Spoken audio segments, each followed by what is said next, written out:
Assalamualaikum warahmatullahi wabarakatuh. Selamat malam dan selamat sejahtera untuk pendengar setia Dialektika malam ini. Teman-teman sekalian, malam ini kita sebenarnya membicarakan tentang pengadilan rakyat atau mahkamah rakyat luar biasa yang dilakukan di Universitas Indonesia, dan mereka mengatakan bahwa pengadilan luar biasa itu mereka sebut dengan Nawadosa Jokowi. Majelis Hakim People's Tribunal atau pengadilan rakyat yang dinamakan Mahkamah Rakyat Luar Biasa itu dilaksanakan di Wisma Makara Universitas Indonesia, Depok, Jawa Barat pada tanggal 25 Juni 2024. Teman-teman sekalian, sidang itu berisikan agenda untuk menggugat Presiden Jokowi selama dia memerintah atau dari presiden atas berbagai kebijakan yang dilakukannya selama pemerintahannya itu. Jadi menggugat Presiden Jokowi atas berbagai kebijakan yang dikeluarkan oleh Jokowi selama pemerintahannya.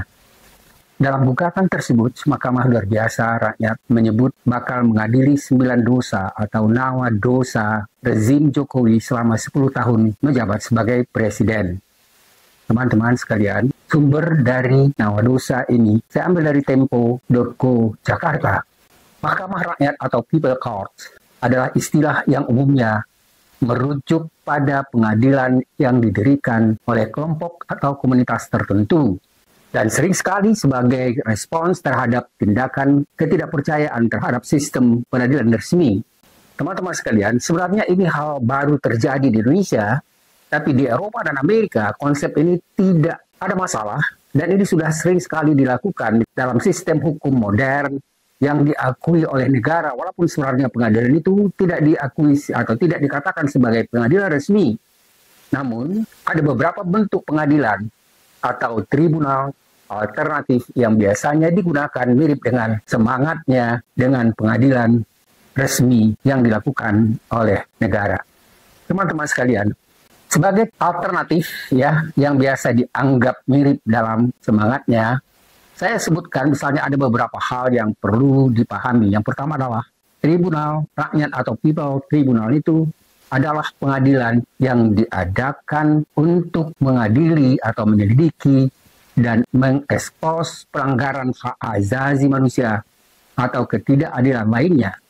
Misalnya pernah dilakukan misalnya Tribunal Russell yang diadakan pada tahun 1966 untuk menyelidiki kejahatan perang di Vietnam.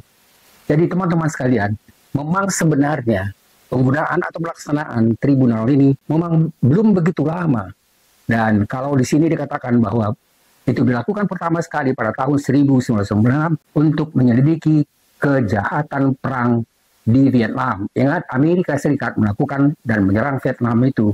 Dan itu adalah sebenarnya sesuatu kesalahan yang bersifat internasional dan kemudian dilakukan pengadilan oleh masyarakat tentang itu, dan ini yang kita sebut sebagai awal mula dikenalnya dengan pengadilan tribunal itu.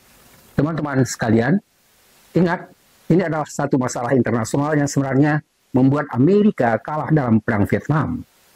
Dan itu adalah suatu kesalahan atau kekalahan yang sangat sebenarnya menimbulkan rasa malu juga bagi Vietnam. Yang kedua, saya katakan di sini bahwa pengadilan sifatnya itu adalah pengadilan restoratif atau restorative justice court. Teman-teman sekalian, yang dimaksud dengan pengadilan restoratif itu adalah beberapa komunitas di Amerika Serikat dan Eropa telah mengadopsi apa yang kita sebut tadi dengan pengadilan restoratif itu, yang khususnya digunakan untuk atau sebagai mediasi antara pelaku dan korban atas pemulihan kerusakan sosial. Dan juga dilakukan itu daripada melakukan hukuman semata-mata. Jadi pengadilan restoratif justice itu adalah beberapa komunitas di Amerika Serikat dan beberapa Eropa lainnya telah mengadopsi model pengadilan restoratif yang tujuannya pada mediasi, bagaimana melakukan mediasi antara pelaku korban dan pemulihan kerusakan sosial daripada menghukum semata-mata. Jadi teman-teman sekalian, ini adalah sebenarnya upaya untuk bisa misalnya juga memberikan sedikit penghargaan, penghormatan, dan upaya untuk bisa sedikit melegakan para korban-korban yang misalnya korban di dalam tadi. Kalau kita katakan contohnya perang Vietnam, Itu adalah salah satu bentuk upaya untuk memberikan mediasi antara pelaku dan korban-korban yang diharapkan bisa sedikit meragukan atau sebagai pemulihan kerusakan sosial daripada bentuk hukuman semata. Yang berikutnya adalah, yang ketiga adalah pengadilan adat atau komunitas. Jadi kalau tadi kita katakan bahwa ada dua model sebelumnya yang sering dikatakan sebagai bentuk pengadilan rakyat, juga sebenarnya kan kita kenal bentuk yang lain yang disebut dengan pengadilan adat atau komunitas. Jadi pengadilan adat atau komunitas itu sebenarnya itu adalah pengadilan resmi. Tetapi problemnya itu tidak berlaku misalnya secara nasional. Karena pengadilan-pengadilan yang kita katakan pengadilan rakyat atau komunitas itu sebenarnya adalah pengadilan yang resmi, tapi itu dilakukan pada situasi atau kondisi daerah adat tertentu. Di beberapa wilayah, misalnya terutama dengan populasi asli atau minoritas, ada pengadilan komunitas yang beroperasi berdasarkan hukum adat atau tradisi setempat. Misalnya, pengadilan adat di Amerika Serikat juga ada, misalnya untuk beberapa suku asli di Amerika dan di Indonesia juga, karena banyak suku, maka ada pengadilan-pengadilan yang sifatnya sebenarnya dalam bentuk pengadilan adat di beberapa daerah di Indonesia. Dan juga hal yang sama sebenarnya di Eropa. Jadi teman-teman sekalian, tadi kita katakan bahwa tidak selalu atau semua pengadilan itu misalnya berkaitan satu dengan yang lain, tapi ada beberapa bentuk yang sudah sekarang kita jelaskan di sini. Ada 3 bentuk pengadilan, dan yang keempat adalah Tribunal Internasional, yang ini memang berlaku secara internasional, dan itu sebenarnya untuk mengupayakan sebagai upaya untuk melakukan pengadilan itu. Sifatnya adalah bagaimana pengadilan itu untuk menegakkan keadilan sosial. Jadi beberapa organisasi internasional menyelenggarakan tribunal ad hoc untuk menyelidiki isu-isu spesifik. Jadi ada isu-isu yang khas yang sebenarnya yang bisa diajukan dalam bentuk pengadilan internasional, dan seperti juga misalnya sifatnya tribunal yang sifatnya permanen, dari Permanent People's Tribunal yang menginvestigasi pelanggaran-pelanggaran yang berhubungan dengan atau berkaitan dengan hak asasi manusia dan kejahatan terhadap kemanusiaan. Ingat teman-teman sekalian, pada beberapa kuliah kita sebelumnya kita jelaskan ada pengadilan yang sifatnya memang internasional, dan pengadilan internasional itu berkaitan misalnya dengan genosida, kejahatan terhadap perang, dan kemudian ada juga misalnya pengusiran dari masyarakat atau penduduk dari wilayahnya, wilayah tempat tinggalnya. Teman-teman sekalian, jadi kita sudah menjelaskan sebenarnya ada 4 macam model pengadilan, dan kemudian sekarang kita mencoba untuk menjelaskan pengadilan-pengadilan ini tidak memiliki kekuatan hukum resmi dan sering sekali lebih bersifat simbolis atau advokatif. Yang dikatakan tadi tidak bersifat resmi, karena memang misalnya di dalam satu negara seperti dikatakan tadi, pengadilan yang sifatnya pengadilan rakyat itu tidak resmi, karena dia hanya berlaku pada daerah tertentu, dan dia bersifat simbolis atau advokatif. Kalau kita katakan tadi misalnya pengadilan internasional itu bukan misalnya berarti PBB yang melakukan pengadilan, tapi misalnya ada lembaga-lembaga tertentu yang mencoba melakukan pengadilan yang kita sebut tadi, pengadilan yang merupakan pelanggaran terhadap hukum-hukum atau tindakan yang sifatnya dianggap melanggar hak asasi manusia.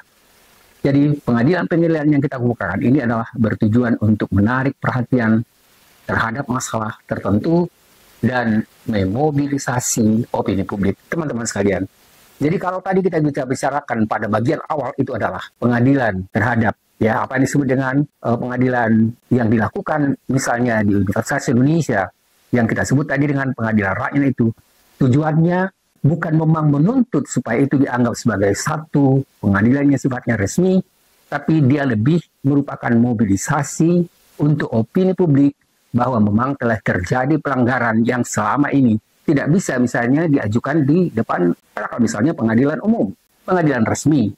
Jadi jelas sekali bahwa ada memang perbedaan apa yang kita sebut tadi antara pengadilan yang sifatnya resmi atau umum dengan pengadilan yang sifatnya rakyat atau pengadilan yang tadi kita katakan misalnya seperti pengadilan adat. Teman-teman sekalian, pengadilan rakyat sebagai konsep telah muncul dalam berbagai bentuk sepanjang sejarah. Biasanya dalam konteks ketidakpuasan dengan sistem peradilan resmi, maka pengadilan rakyat dianggap sebagai hal yang signifikan dalam sejarah modern, dan mungkin itu adalah satu bentuk yang untuk menyadarkan masyarakat bahwa sebenarnya itu juga sebagai kritik terhadap pelanggaran-pelanggaran yang dilakukan. Kalau yang misalnya dilakukan di Universitas Indonesia itu adalah pengadilan rakyat yang dianggap pelanggaran yang dilakukan oleh Presiden Jokowi selama 10 tahun dia memerintah.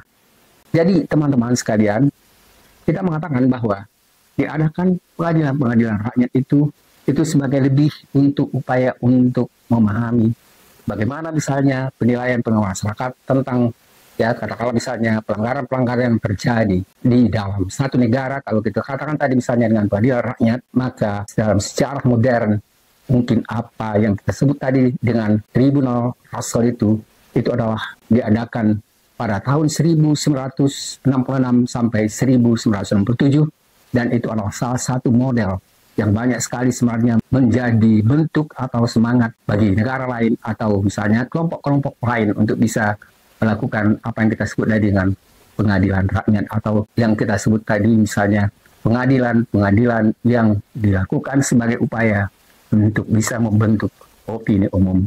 Teman-teman sekalian, Tribunal Russell itu pendidikan oleh filsuf Inggris. Ingat teman-teman sekalian, jadi pertama sekali kita katakan tadi bahwa Tribunal Russell itu didirikan oleh seorang filsuf Inggris yang terkenal, namanya adalah Bertrand Russell. Bertrand Russell itu sebenarnya seorang ahli yang sangat kuat sekali dalam metodologi dan juga tentang hak asasi manusia. Jadi didirikan oleh filsuf Inggris Bertrand Russell dengan bantuan temannya yaitu Jean-Paul Sartre. Ini adalah seorang ahli eksistensialisme Perancis yang terkenal, dan mereka misalnya melakukan penyelidikan dan mengekspos kejahatan perang yang dilakukan oleh Amerika Serikat dalam perang Vietnam. Jadi ada dua filsuf terkenal sebenarnya yang mencoba untuk melakukan apa yang kita sebut tadi dengan pengadilan tribunal itu, dan itu inspirasi dan dilakukan oleh dua orang filsuf. Yang pertama adalah tadi kita katakan Bertrand Russell, dan yang kedua Jean-Paul Sartre.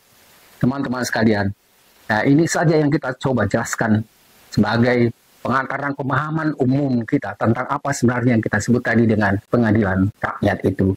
Jadi mudah-mudahan dengan adanya pengadilan rakyat itu juga saya lihat sebenarnya akhirnya tidak ada, katakanlah misalnya pemerintah sendiri memang tidak bisa melakukan suatu tindakan terhadap itu karena memang itu dianggap sebenarnya diakui secara global, walaupun itu bukan dalam bentuk misalnya pengadilan yang berlaku umum, tapi itu ada di lingkungan masyarakat, baik misalnya di Amerika dan di Indonesia. Ini adalah catatan sejarah pertama sekali dilakukan. Terima kasih teman-teman sekalian, mudah-mudahan bermanfaat, menambah wawasan kita tentang apa yang disebut dengan pengadilan rakyat itu, dan mudah-mudahan juga memperkuat pemahaman kita untuk juga mengingatkan bahwa sebenarnya ada hal-hal yang dianggap merupakan pelanggaran yang cukup serius di negara ini. Terima kasih. Assalamualaikum warahmatullahi wabarakatuh. Semoga bermanfaat.